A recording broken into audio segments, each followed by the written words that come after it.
on moving to the United Kingdom, I will be sharing you a few tips so that you can have a smooth transition into this amazing city. I moved to the UK a few years ago from the Virgin Islands so that I can attend university, and I've learned so much things along the way that I would love to share with you. No matter where you're coming from, this series can help you, as I will be talking about things to bring, how to get from the airport, traveling in the UK, accommodations and bills, grocery shopping, healthcare, banking, and just general tips. Before you get to the UK, there are several things that you will need to do, and packing is one of them. In this first video of my series, I will be walking you through a list of things that you can consider bringing with you to the UK, and also advising you on where you can get them in the UK if you choose not to bring them with you. The UK has their own version of all of the products mentioned here, but it may be in a different brand to what you're used to.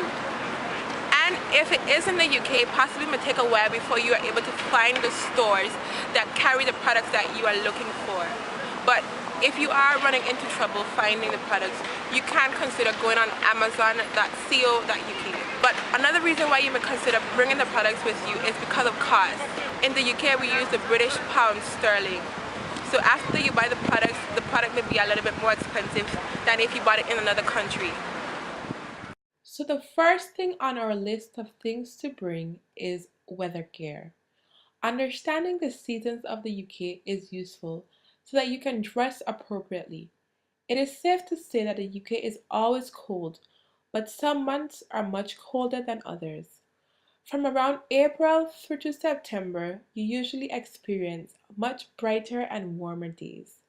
The summers in England can be quite hot, but the evenings would be chilly, so it would be wise to always have a jacket with you. For those very cold days, you may find it useful to have a thick coat that is both waterproof and windproof, and I highly recommend that the coat has a hood to protect your neck and head from the elements. But under that coat, you may need to have on several layers of clothing. The first layer can be a thermal to help trap the heat produced by your body, and then continue on dressing comfortably. Turtlenecks and long sleeve shirts are always a good idea, along with a scarf and a hat. On warmer days, a lightweight coat like this should be fine. I have no particular recommendations for pants, as having cold legs don't usually appear to be an issue, so jeans and sweatpants should be alright. You will also need a pair of boots that is waterproof with a good grip at the bottom, because you don't want to slip and fall in the snow. It being fur-lined inside is a plus. Inside of those boots, I would recommend that you wear long socks to form an extra layer of protection for your feet.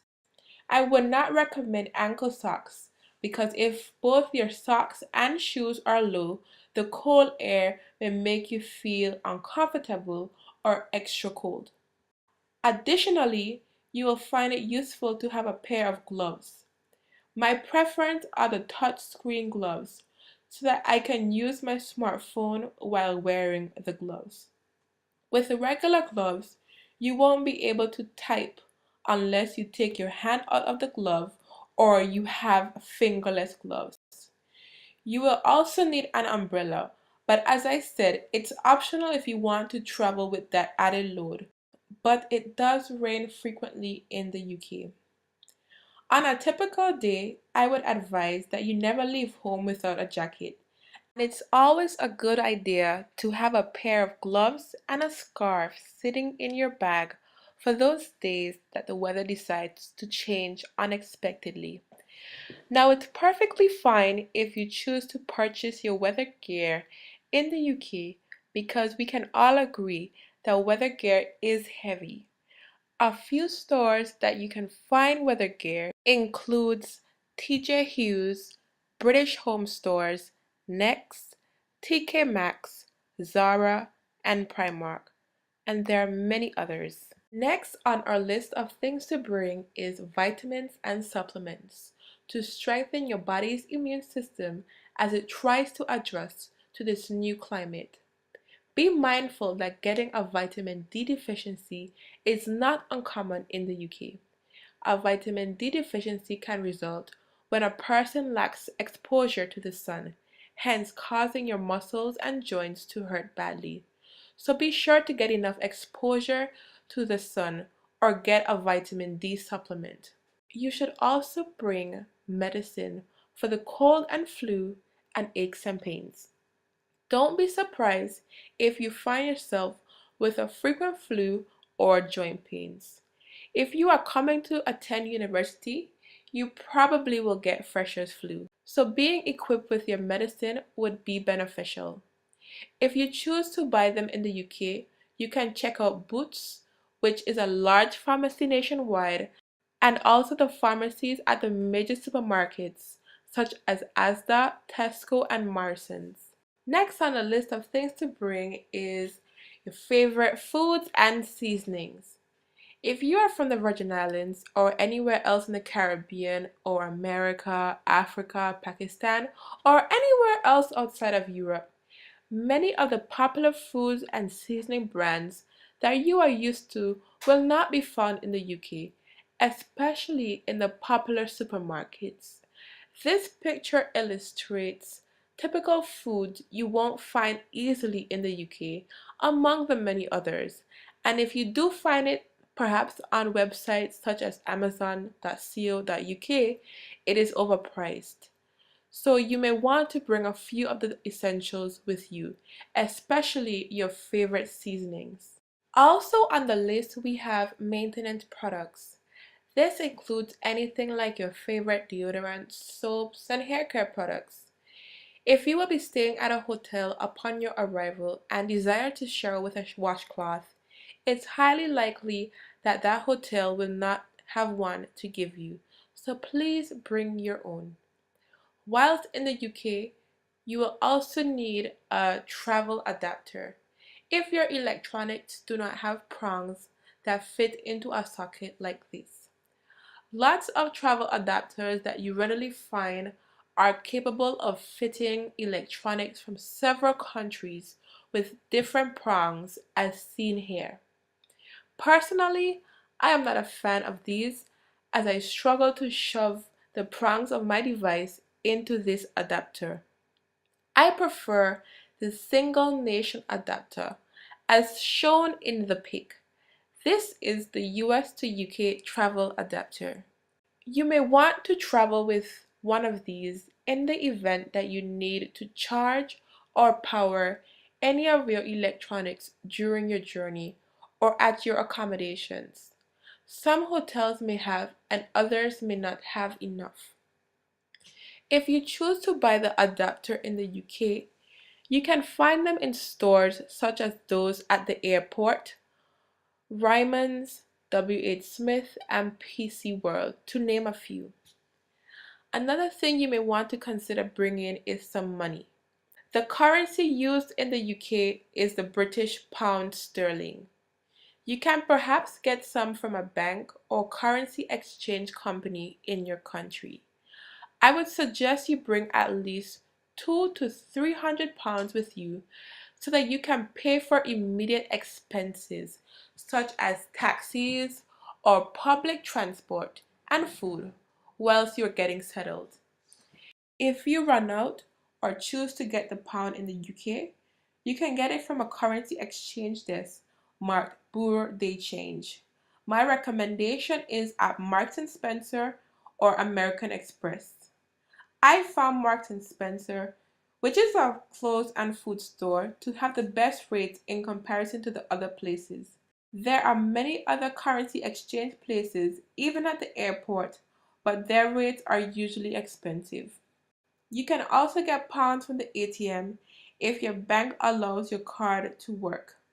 Make sure you let your bank know that you are traveling to the UK and find out if your card would work here. On a separate note, a lot of the stores in the UK only accept bank cards with a chip and pin as seen in the pic on the right, opposed to the swiping cards with magnetic strip typically issued in the Caribbean and America as seen on the left.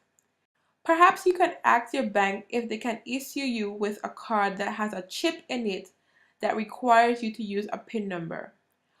Ultimately, once you have gotten settled in the UK and have opened up a bank account, you may want to consider getting a bank transfer done to send a lump sum from the bank where your money is to your UK bank account to save on bank charges that occur from regularly withdrawing from an ATM machine.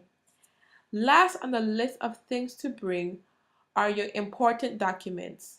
Now, this includes your passport that has a visa if you need one, airline ticket, an address of the hotel or your accommodations here in the UK, a medical report so that when you register with the NHS, they have an understanding of your medical history, are aware of the vaccinations, and just have an understanding of your medical situation.